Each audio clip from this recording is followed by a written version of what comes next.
Welcome to Life and DNA with Amanda Renee. I'm so glad you joined me today. Let's get started.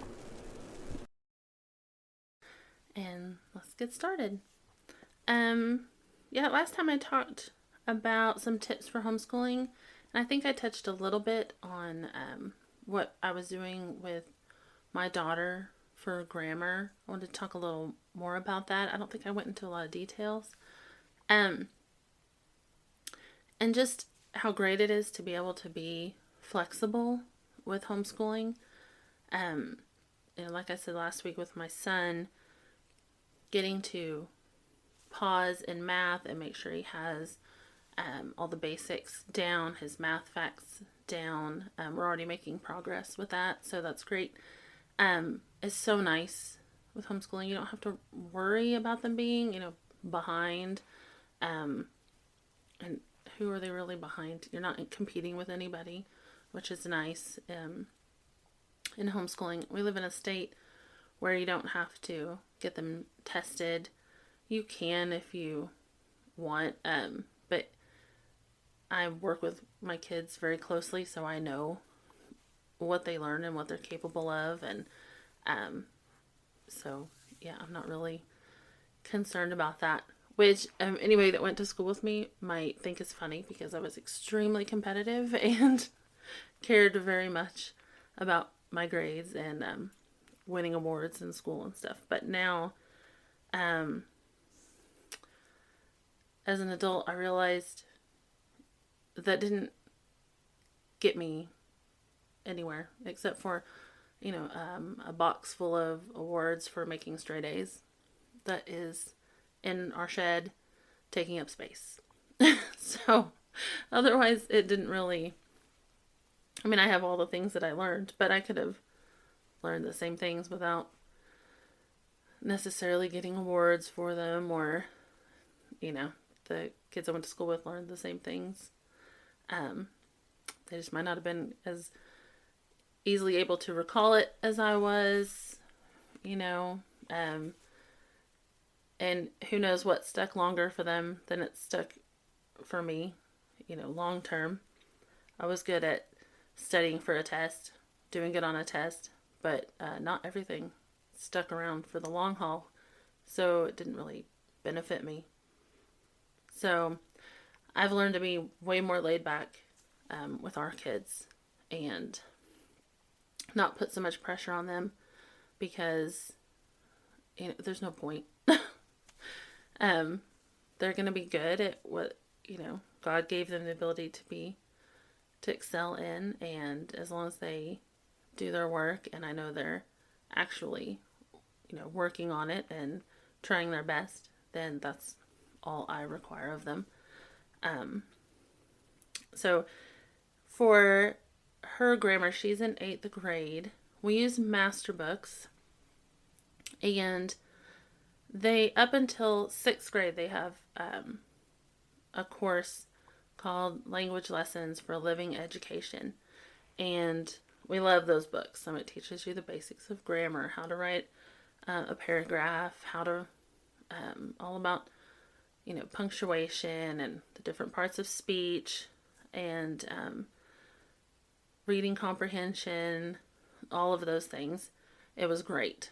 And then after 6th grade, they had a course called Writing Strands, and we tried that last year. And don't get me wrong, I am not putting the course down at all, because if you look at the reviews, lots of people love it. It just wasn't the right fit for us. My daughter is a little bit like me, where we're very much, give me the rules, tell me exactly what you want, and I will follow them, and I will give you what you wanted. And Writing Strands was a little more outside the box thinking, which my daughter and I are neither one very great at. And she wasn't quite ready for their high school course, the Jensen's Grammar. So we did Writing Strands for a while last year, and then I tried getting, so I was like, well, we'll go a little more on the literature side because we hadn't been very heavy in that she reads on her own all the time. Like, she loves to read. And so I wasn't really worried about that, but I was like, well, we'll start with actual literature, things she needs to read for school now. And the course I got her was, I think, Christian biographies, or something like that. I can't remember the exact course name. And it had 4 different biographies. I think George Washington, Thomas Jefferson, Martin Luther, and I can't remember the 4th one. It was a pastor in Scotland. I can't remember what his name was. But she got through the George Washington portion, and it was just a little on the heavy side for her. So since she's still 8th grade, I was like, okay, we'll pause and we'll figure something else out. Well, in the meantime, Master Books had come out with more levels of language lessons for living education. But they were writing 7th grade and 9th grade. And 9th grade came out first. And I was going to order that for her and go ahead and get her started. And then I was like, well, I don't want to throw the whole thing off just for one year. And 7th grade still wasn't out yet, so I didn't want to go backwards. So we are just focusing on the literature, but I'm having her read some of the classics, and then like with Tale of Two Cities is what she just finished reading.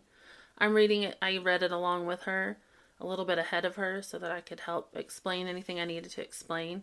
Tale of Two Cities is a bit on the interesting side. So I ordered her, Dickens. He's very colorful in his language. And so I didn't want to steer her wrong in anything, especially with the beginning of the book. And so I ordered her like a little companion book so after she read a chapter, she could read about the summary of the chapter in plain words in this book. And it also had a quiz that she did very well on. And she's working on an essay from that book now. And then she will start the next book. I think she's picked Jane Eyre to do. And so, again, I'll read that along with her, but a little bit ahead, so that I can help explain anything that she has questions on. So I just wanted to go into a little more detail about that, because just in case anyone else is in the same kind of predicament, like you're between curriculum and, you're the teacher, you know what they need and what they don't. If she wasn't already really good at writing and her punctuation and different things, not that she's perfect at it, she's in 8th grade, but she's not behind in that in any way. I would have gone a different route, but the just reading the classics and kind of writing essays, I hadn't really had her do that before, so I figured that she needed that more than the other right now. So that's what we're choosing to do for the rest of this year. And then we'll pick up the language lessons for living education in 9th grade. And I believe they have that going along with Pilgrim's Progress, which I've wanted her to read for a while anyway. And so she'll get to read that along with doing her work in that book.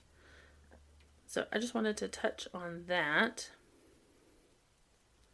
Sorry, I was looking at my notes. I wanted to touch on that just to kind of clarify what I was working on with her. But like I said, the math is already helping my son. We found some very interesting skip counting songs on YouTube. I have the very first math program we ever used with our daughter. It was the program my mom had used with my brothers. So at the time, it was the only curriculum I knew of. So I used it with her, and it was called Math UC. And I think I've mentioned the spelling you see on here before. And that one was really good to get them started on reading and stuff. I really liked that. I used it along with the Master Books curriculum, just kind of as a little help in the spelling and introducing, because it focused on hearing, saying, and seeing the words.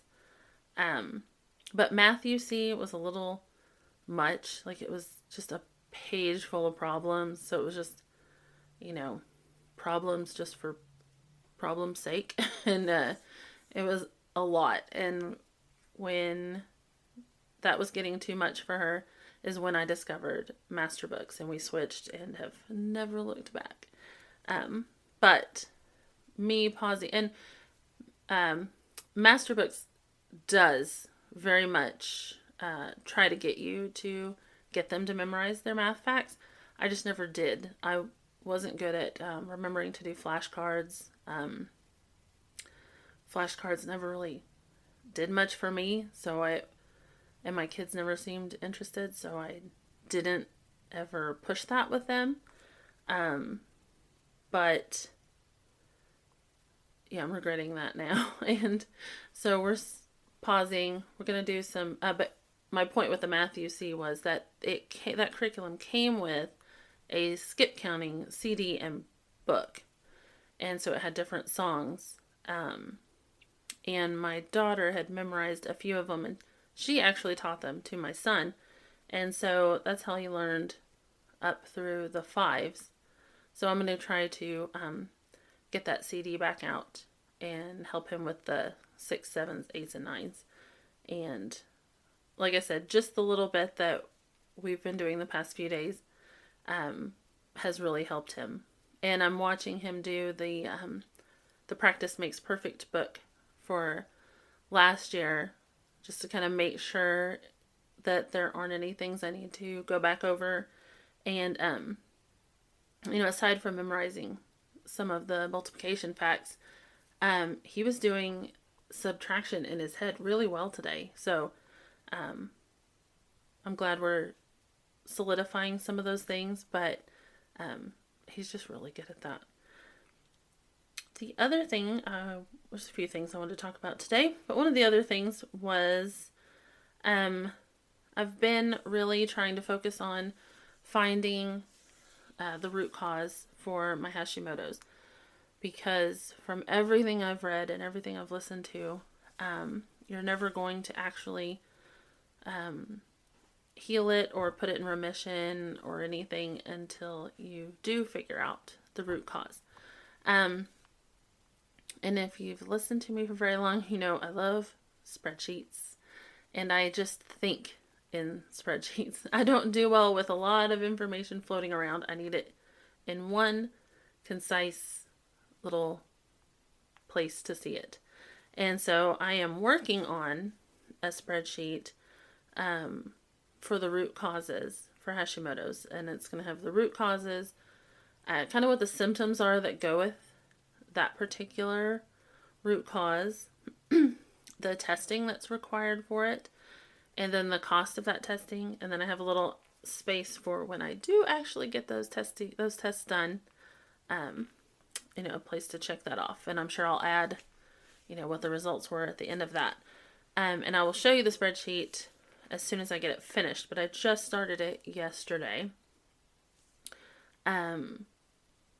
Because I want to get this figured out. I'm ready to have energy and be healthy, mostly have energy. And I took a picture of my spreadsheet so I could tell you what the root cause is. According to Isabella Wentz in her book, The Root Cause, I am going to double check this against Dr. Heather Stone's book also. I know a lot of these same ones are on there, but I want to make sure that I don't miss anything. But the ones that she had as possible root causes were nutrient deficiencies. So they test your vitamin and mineral levels. I haven't got into any of the other sections yet. Like I said, I just started this last night. Iodine, either too much or too little, can cause a lot of issues. Inflammation, which I absolutely know that I have. Hidden infections, bacteria, viruses, parasites, yeast overgrowth. Um, those are big possibilities. An immune imbalance, gut issues, and according to everything that I've read and listened to, anyone with an autoimmune condition has some level of leaky gut.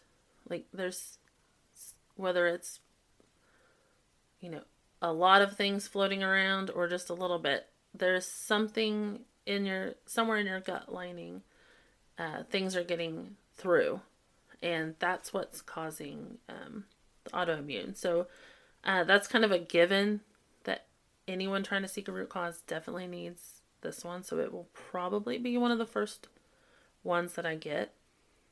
Endotoxins. I can't remember exactly what she said about that, but she had a whole section on that. And then adrenal glands. And in her book, there was a checklist of different things, and if you had these symptoms, it was worth a point each. This other section, the symptoms were worth 3 points each. And another final section, if you had any of those, they were worth 5 points each. And if you had, based on your score, it would tell you how likely you were to have adrenal issues. And of course, I was on the highest end. So that's probably another one I really need to get checked out. Let me see what else. Oh, on the Trim Healthy Mama, my husband and I did take the essential amino acids. We've done it once so far. It tastes really good. I was kind of worried about that, but they sweeten it with stevia, and it has a citrusy taste, so it kind of tastes like lemonade. We kind of just didn't even let it dissolve completely and just kind of downed it, and that made my stomach hurt. But I think it was more of all the cold water on top of just eating for me, and because my stomach's a little sensitive that way. So I think next time I will just get a bottle of water or in my cup and let it dissolve completely and drink it slowly, because you don't have to take it all at once. I just won't wait too long to finish the bottle, but I think it'll go a little better that way. I still have not been able to get on board with changing my breakfast habits. Let me tell you, mornings are they're a mess for me. In order to make it through my day, I have to make sure I get enough sleep.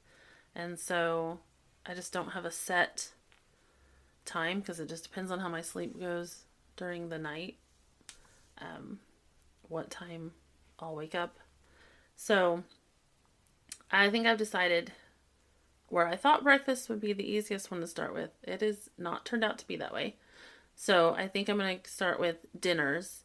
I've been feeling guilty lately that not only have I not been feeding myself in a healthy manner, but I also haven't been feeding my family.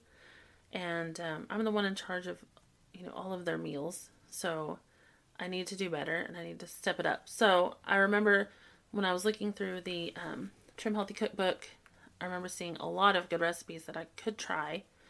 And there's a couple I've made before that my family actually likes. So I think I'm going to start with dinners.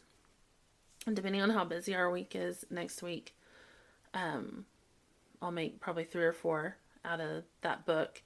And I'll let you know how they go, which ones I used, and how everyone liked or didn't like them. And so I think that'll be best. It'll give all 4 of us at least one good healthy meal out of the day, and it'll be a good jumping point. And hopefully if I make a big enough batches, the women that wrote the book both have really big families. So a lot of times the recipes are fairly big recipes. And so if we have leftovers, then I can just have them for lunch. And then that's 2 healthy meals a day, which would be awesome. So that's how I'm going to try to get back on Trim Healthy Mama and see if that works any better for me, because apparently breakfasts aren't where it's at with me, at least not right now.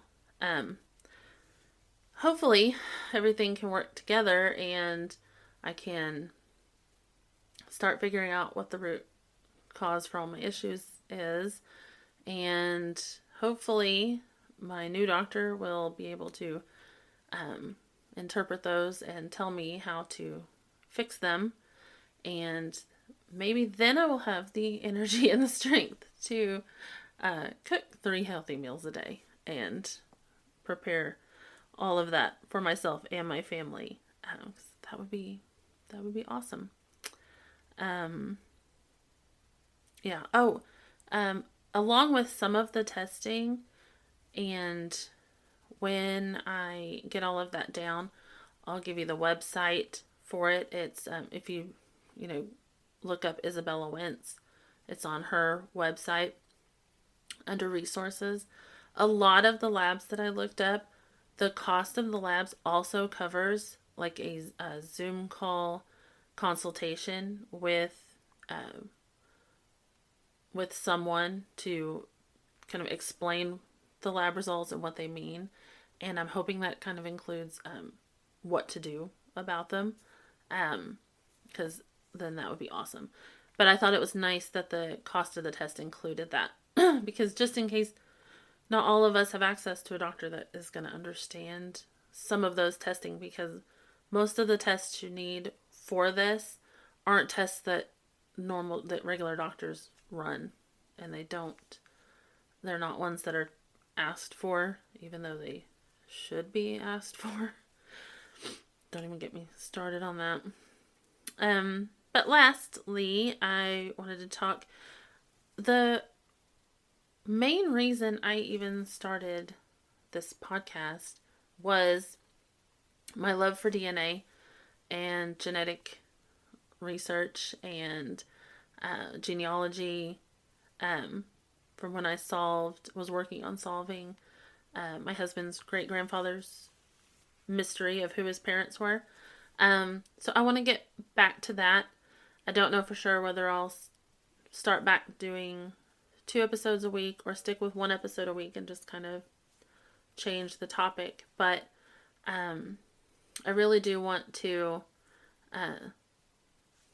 sign up for those Pro Tools, like I said, and show you what they do, how to use them, whether they're even worth getting or not. And I would really love to find another mystery to solve. So I might do a little more digging in our DNA and see if I can find something, or if anyone out there would like any help figuring out a family mystery that you have, and you have done DNA testing with Ancestry. That's just the easiest one to research. I never really got anywhere with the other testing sites very well.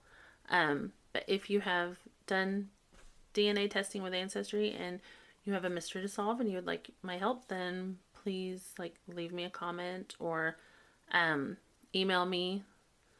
My email address is always in the show notes. So I would love to help somebody.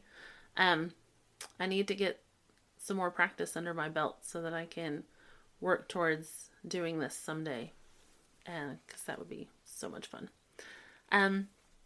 But yeah, that's all I have for you today. I will be back next week, hopefully with the complete spreadsheet on the root causes, and I'll be able to tell you if you do have Hashimoto's, what testing you would need for the root causes, what symptoms, to look for to kind of narrow down which one you might do first, because they are not cheap.